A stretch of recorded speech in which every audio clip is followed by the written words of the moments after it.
पौराणिक कथा के अनुसार एक समय शनिदेव भगवान शंकर के धाम हिमालय पहुंचे।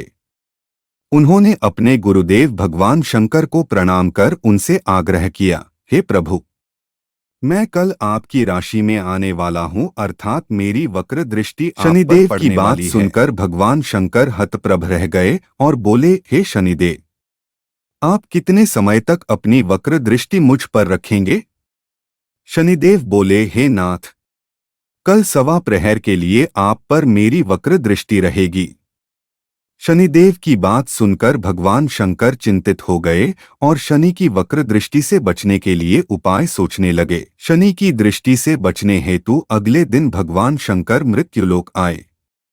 भगवान शंकर ने शनिदेव और उनकी वक्र दृष्टि से बचने के लिए एक हाथी का रूप धारण कर लिया।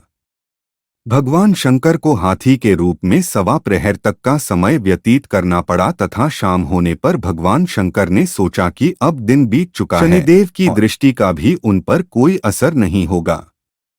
इसके उपरांत भगवान शंकर पुनः कैलाश पर्वत लौट आए।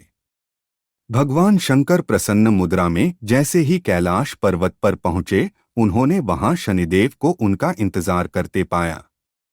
भगवान शंकर को देखकर शनिदेव ने हाथ जोड़कर प्रणाम किया। भगवान शंकर मुस्कुराकर शनिदेव से बोले, कोई असर नहीं हुआ। यह सुनकर शनिदेव मुस्कुराए और बोले, मेरी दृष्टि से न तो देव बच सकते हैं और न ही दानव, यहाँ तक कि आप भी मेरी दृष्टि से बच नहीं पाए। यह सुनकर भगवान शंकर आश्चर्यचकित रह गए। शनिदेव ने कहा, मेरी ही दृष्टि के कारण आपको सवा प्रहर के लिए देवयोनि को छोड़कर पशुयोनि में जाना पड़ा। इस प्रकार मेरी वक्र दृष्टि आप पर पड़ गई और आप इसके पात्र बन गए। शनिदेव की न्यायप्रियता देखकर भगवान शंकर प्रसन्न हो गए और शनिदेव को हृदय से लगा लिया।